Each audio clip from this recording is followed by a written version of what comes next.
City of love, এই গল্পের শহরটা আমাদেরও হতে পারত। রাত 2টো বাজে। এমন সময় বয়ফ্রেন্ড তার গার্লফ্রেন্ডকে ফোন দিয়ে বলতাছে, তুমি কিন্তু এখন আগের মতো আর ভালোবাসো না আমাকে। ভালোবাসা কি সারা জীবন একই রকম থাকবে নাকি শুনি? অবশ্যই থাকবে, কারণ ভালোবাসা কখনো কমে না, আরো বাড়ে। এই তুমি কি বলতে চাও? হ্যাঁ, আমাকে সন্দেহ করো? যদি বলি হ্যাঁ, সন্দেহ করি। তাহলে আমার সঙ্গে সম্পর্কটি রাখিও না, কারণ যেই ভালোবাসায় বিশ্বাস নেই সেখানে আমি নেই। সত্যি নীলা, তুমি অনেক চেঞ্জ হয়ে গেছো, যা বলে বোঝাতে পারবো না। ভালো, আমি এখন ঘুম যাব, কাল কথা হবে। আমার না ঘুম আসছে না, একটু কথা বলি প্লিজ। ঘুম না আসলে ঘুমের ওষুধ খাও, আমি রাত জেগে থাকতে পারবো না। ভালোবাসার মানুষের জন্যে আজ না হয় একটু জাগো। সম্ভব না, কাল সকালে আমার প্রাইভেট আছে। তোমাকে বলেছি না ঘুমের ওষুধ খাও। প্লিজ 20 মিনিট কথা বলো। 1 মিনিটও হবে না। আমি জানি তুমি ঘুম যাবে না, কারণ তোমার নতুন বয়ফ্রেন্ডের সাথে কথা বলবে। কি বললা তুমি? সত্যিই তো বলেছি, একটিও মিথ্যা বলিনি। ভালো, ফোন রাখলাম আমি। আমার কিন্তু সত্যিই ঘুম আসছে না, আর একটু কথা বলো না জান আমার। বললাম না ঘুম না আসলে একসঙ্গে 2 পাতা ঘুমের ওষুধ খাও, ঘুম আসবে। সত্যিই কিন্তু 2 পাতা খাবো।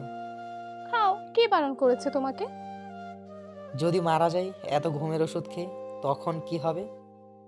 তোমার মৃত্যু এত তাড়াতাড়ি কখনো হবে না, খেয়ে নাও, সমস্যা নাই। ঠিক আছে, খাচ্ছি। এই বলে মেয়েটি ফোন কেটে দেয়। আর এইদিকে ছেলেটি রাগের মাথায় 2 পাতা ঘুমের ওষুধ খেয়ে নেয় আর সঙ্গে সঙ্গে সেইখানে ঘুমিয়ে পড়ে। পরের দিন আর ছেলেটি মেয়েটিকে ফোন দেয় না। এইভাবে দেখতে দেখতে প্রায় 7 দিন, 8 দিন, 10 দিন কেটে যায়, কিন্তু ছেলেটি আর ফোন দেয় না। তো মেয়েটি মনে মনে ভাবতে থাকে, যে ছেলেটি 2 ঘন্টা পর পর ফোন দিত, আজ 10 দিন হলো একটি বারও ফোন দিল না।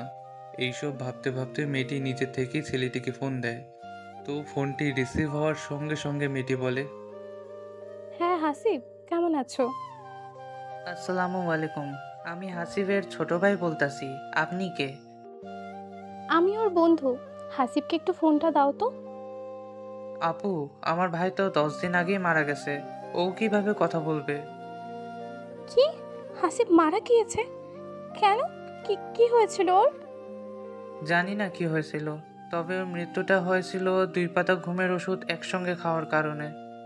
এই কথাটি শোনার সঙ্গে সঙ্গে মেয়েটির হাত থেকে ফোন পড়ে যায় আর মেয়েটি কান্না করতে থাকে। সত্যি, ভালোবাসা সুন্দর, যদি সেই সম্পর্কে তৃতীয় ব্যক্তি না আসে। কাউকে ভালোবাসলে মন দিয়ে ভালোবাসবে, কারণ হয়তো আপনি তার সাথে টাইম পাস করছেন, নিজের মনোরঞ্জনের জন্য কথা বলছেন, কিন্তু সেই অপর ব্যক্তিটি হয়তো আপনাকে সত্যিই ভালোবাসে। তাই কারোর মন নিয়ে খেলা করবেন না। ভালোবাসা একটা পবিত্র জিনিস, এইটাকে পবিত্রই থাকতে দিন।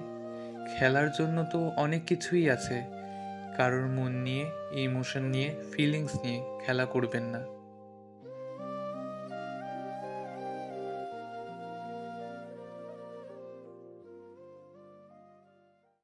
এই যে শুনছো মাই প্রিয় শ্রোতা বন্ধুরা, তোমরা শুনছো সিটি অফ লাভ প্রেরিত প্রেমে সিক্ত গল্প।